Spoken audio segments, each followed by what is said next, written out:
जब हम सृष्टि की बात करते हैं तो हम अक्सर त्रिदेवों ब्रह्मा, विष्णु और शिव के बारे में सुनते हैं, लेकिन ब्रह्मांडीय संरचना में वे वास्तव में क्या दर्शाते हैं? ब्रह्मा रचयिता है, वह शक्ति जो ब्रह्मांड के जन्म की शुरुआत करती है। विष्णु पालन करता है, जो अनगिनत ब्रह्मांडों में संतुलन बनाए रखते हैं। और शिव संहारक हैं, लेकिन नकारात्मक अर्थ में नहीं। उनका विनाश पुनर्योजी है। वे अंत करते हैं ताकि एक नई शुरुआत हो सके। ये क्रोध से उत्पन्न विनाश नहीं है, ये एक ब्रह्मांडीय पुनर्स्थापन है। अराजकता के बाद स्पष्टता आती है, मृत्यु के बाद पुनर्जन्म होता है। शिव को अक्सर वरदान देते हुए देखा जाता है, यहां तक कि असुरों को भी, जो देवताओं के सौतेले भाई हैं। यह पक्षपात नहीं है, यह एक गहन सत्य को दर्शाता है। शिव द्वैत से परे हैं, वे अच्छाई और बुराई से परे हैं, प्रकाश और अंधकार से परे हैं। वे ब्रह्मांडीय समकारी हैं। लेकिन इससे भी बढ़कर है, शिव कोई मात्र देवता नहीं है, वे एक अद्भुत चेतना, एक संपूर्ण घटना है। आधुनिक शब्दों में कहा जाए तो शिव को ब्रह्मांड के वर्म होल के रूप में समझा जा सकता है। वह एक सिंगुलैरिटी है जहां समय, स्थान और पदार्थ सब एक होकर विलीन हो जाते हैं और उसी बिंदु से नई सृष्टि का जन्म होता है। शिव को सही मायने में समझने के लिए हमें इंटरस्टेलर द्वारों, वर्म होल्स और ग्रेविटी के विज्ञान का अन्वेषण करना होगा। वर्म होल एक सैद्धांतिक सेतु है जो अंतरिक्ष और स्पेस टाइम को जोड़ता है। यह ब्रह्मांड के दो दूरस्थ बिंदुओं के बीच एक शॉर्टकट या पुल जैसा होता है। आइंस्टीन के जनरल रिलेटिविटी के सिद्धांत में ग्रेविटी स्पेस और समय को मोड़ देता है। एक ब्लैक होल के केंद्र में एक सिंगुलैरिटी होती है, अनंत घनत्व, शून्य वॉल्यूम, एक ऐसा क्षेत्र जहां फिजिक्स के नियम टूट जाते हैं। क्या ये परिचित लगता है? ये विलय का बिंदु, ये एकत्व या सिंगुलैरिटी शिव का प्रतीक है। रूप का विनाश, समय का पतन, एक नए ब्रह्मांड का द्वार खोलने के लिए। हालांकि नासा ने सीधे तौर पर एक सिंगुलैरिटी नहीं पाई है, लेकिन उसने ब्लैक होल, ग्रेविटी या गुरुत्वाकर्षण तरंगों और अंतरिक्ष समय के विकृत रूप, ये सभी इस ओर संकेत करते हैं कि कहीं न कहीं ऐसे रहस्यमय विलय केंद्र अवश्य मौजूद हैं। यह शिव की अवधारणा को प्रतिबिंबित करता है। एक सिंगुलैरिटी की तरह शिव सभी ज्ञात डिमेंशंस के पतन का प्रतिनिधित्व करते हैं।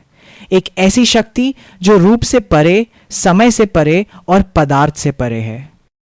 जैसे एक ब्लैक होल सब कुछ निगल जाता है और फिर भी नई दुनियाओं के लिए एक द्वार खोल सकता है, वैसे ही शिव ज्ञात को निगल जाते हैं ताकि अज्ञात का जन्म हो सके।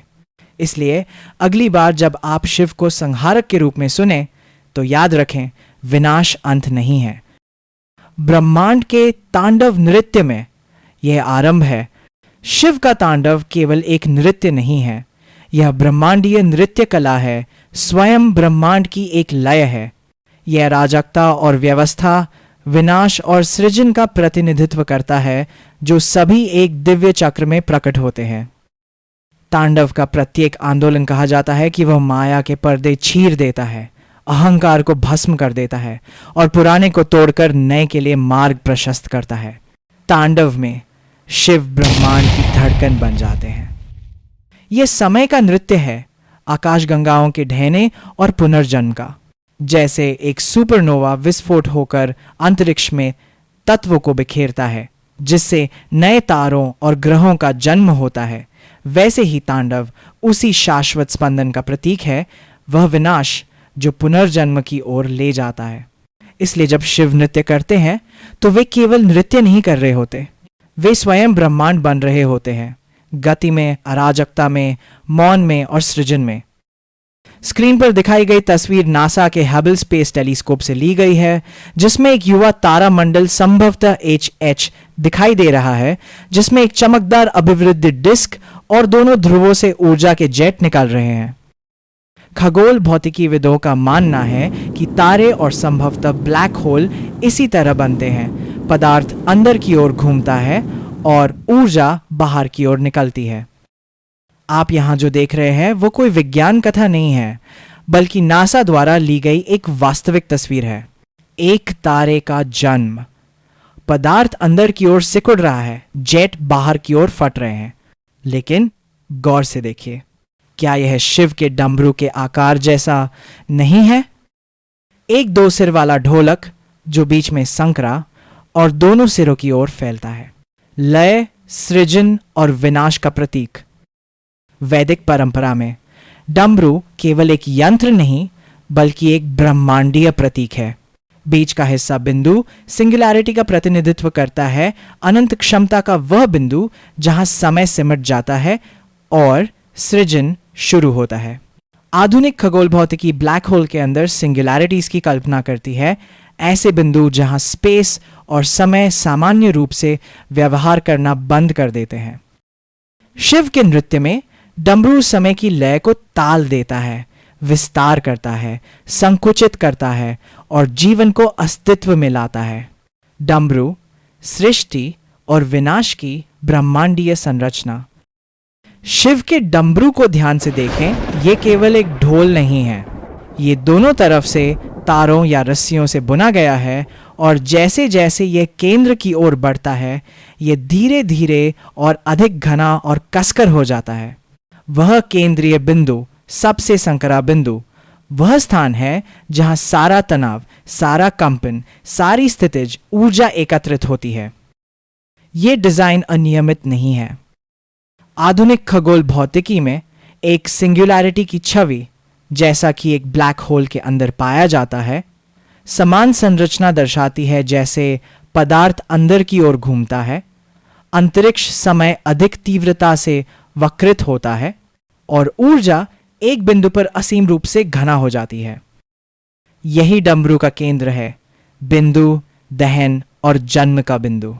और ठीक वैसे ही जैसे नासा की इस छवि में जहां प्लाज्मा के जेट एक ढहते हुए केंद्र से निकलते हैं, डमरू भी कंपन उत्सर्जित करता है जो सृष्टि की ध्वनि है। योगिक परंपरा में वह ध्वनि ओम है जो आदिम आवृत्ति है और अंतरिक्ष और समय में गूंजती है। जब शिव तांडव के दौरान डमरू बजाते हैं तो कहा जाता है कि संपूर्ण संस्कृत वर्णमाला उसकी धड़कनों से, ब्रह्मांडीय भाषा के कोड से कंपनयुक्त डीएनए की तरह उत्पन्न हुई थी। भौतिकी फिजिक्स में स्ट्रिंग थ्योरी के अनुसार ऊर्जा के तार विभिन्न आवृत्तियों में कंपन करके कणों का निर्माण करते हैं। तंत्र में कंपन के धागे एक मौन बिंदु तक भीतर की ओर घूमते हैं और फिर दिव्य स्पंदन की तरह पुनः बाहर की ओर। अतः चाहे विज्ञान के माध्यम से हो या प्रतीकात्मकता के माध्यम से, संदेश एक ही है। सृजन और विनाश विपरीत नहीं है, वे एक ही धड़कन की लय है, शिव का डमरू। नासा अपनी दूरबीनों से जिसे कैद करता है, प्राचीन ऋषियों ने मौन में, ध्यान और ब्रह्मांडीय दृष्टि के माध्यम से उसे कैद किया था। ब्लैक होल शिव की तीसरी आंख की तरह है। यह सब कुछ अंधाधुंध नष्ट करने के लिए नहीं, बल्कि अज्ञानता, भ्रम और पुरानी संरचनाओं को जलाने के लिए खुलता है। घटना क्षितिज ज्ञात और अज्ञात के बीच की दहलीज बन जाता है, जैसे जीवन और मृत्यु, रूप और निराकार के बीच का संक्रमण। तो शिव का डमरू सिर्फ एक यंत्र नहीं है, यह ब्रह्मांड की धड़कन, सिंगुलैरिटी का आकार और प्रथम सूक्ष्म कंपन की लय है जिससे समस्त सृष्टि का सृजन होता है। अपनी यात्रा के अगले भाग में हम एक और रहस्यमय प्रतीक का पता लगाएंगे, वासुकी, शिव के गले में लिपटा विशाल सर्प। क्या वह सिर्फ एक पौराणिक सर्प है या कोई ब्रह्मांडीय शक्ति? बने रहें, हमारे अगले वीडियो में हम वासुकी सर्प की कुंडलियों को खोलेंगे। Thanks for watching. आपकी सपोर्ट हमें और बेहतर जानकारी लाने के लिए प्रेरित करती है। लाइक करें, शेयर करें और सब्सक्राइब करना न भूलें। फिर मिलेंगे अगले वीडियो में।